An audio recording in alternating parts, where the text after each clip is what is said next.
In this video, I'd like to pose and respond to what probably seems like a counterintuitive question. Are Western countries now driven by an absurdity? Given the stability, prosperity, and social cohesion by which Western countries have generally been characterized since the end of the Second World War, the very question itself can be considered a strange one. How could countries such as England, France, the United States, Germany, Canada, and Australia, with their gleaming cities and historically unparalleled standards of living, be underpinned by an absurdity? And yet, to the extent that contemporary Western polities, bureaucracies, corporate and popular cultures are underpinned by the idea of equity or equality of outcome, they are, quite literally, underpinned by an absurd, unattainable goal. While superficially, and in the abstract, the idea of equity or equality of outcome seems like a worthy and desirable goal, policy approaches underpinned by such an idea, such as diversity, equity, and inclusion frameworks, as well as so called rights based initiatives, are predicated on two major absurdities that are rarely, if ever, explicitly discussed.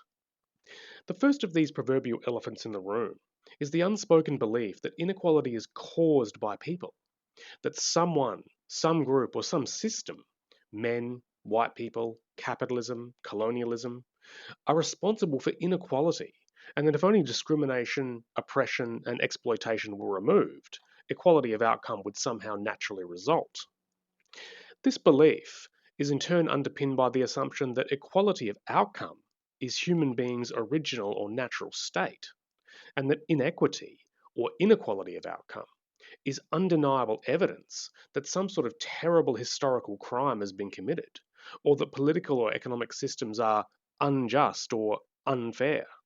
If, for example, a company's employees don't perfectly mirror the demographic makeup of the wider society, it's seen as proof of discrimination.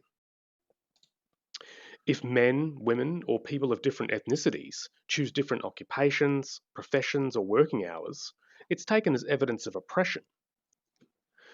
But this worldview is, quite literally, fundamentally at odds with the nature of reality. It denies natural human variation, free choice, and the unimaginably complex interplay of biology, psychology, and culture. It also presupposes that at some point in the past, equality was the norm.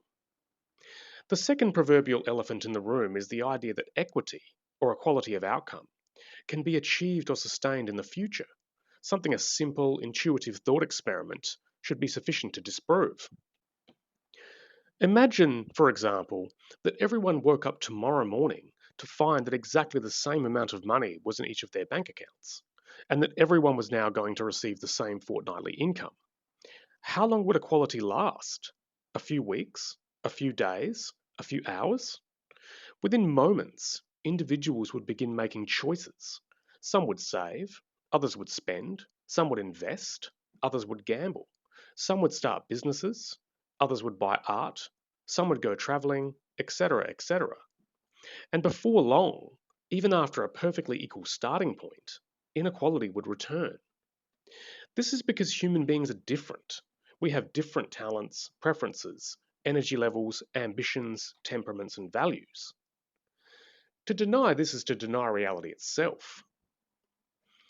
This may be why its advocates never try to describe what a world in which equity or equality of outcome had been achieved would actually look like. Would everyone receive the same amount of money, live in identical homes, work the same number of hours, have the same experiences?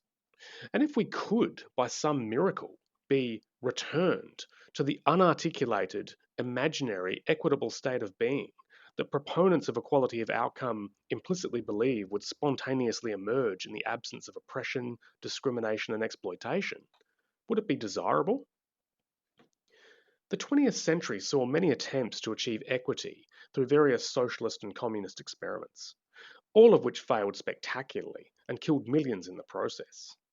And yet, despite the history, the idea persists and is now woven into the social, political, institutional, moral, and cultural fabric of the West, denying both reality and individuality, and demanding perpetual intervention to correct the ostensible injustices that arise when people with different skills, abilities, interests, motivations, values, and goals make different choices.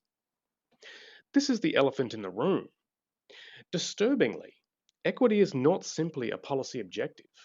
It is a worldview and, for many, a quasi religious belief system, one that denies reality and quietly assumes the absurd. Socrates once lamented that one of the biggest problems with the concept of justice is that we have no idea what it actually is. 2.5 millennia later, the same could be said about equity. It's routinely invoked with moral certainty, but devoid of definition. It's a fiction on the basis of which an entire civilization and its institutions, educational, workplace, legal, and administrative, are being redesigned, all in pursuit of an undefined, unattainable, irrational, and ultimately undesirable goal. So, are Western countries now driven by an absurdity? To the extent that we are seeking to build policy, laws, and institutions around the idea that equality of outcome is an attainable goal, the answer is arguably yes. The idea that we can or should make everyone equal in terms of outcome is as ridiculous as it is incoherent. Perhaps even more disturbing, however, is that the absurdity of this concept is something that is rarely, if ever, publicly discussed.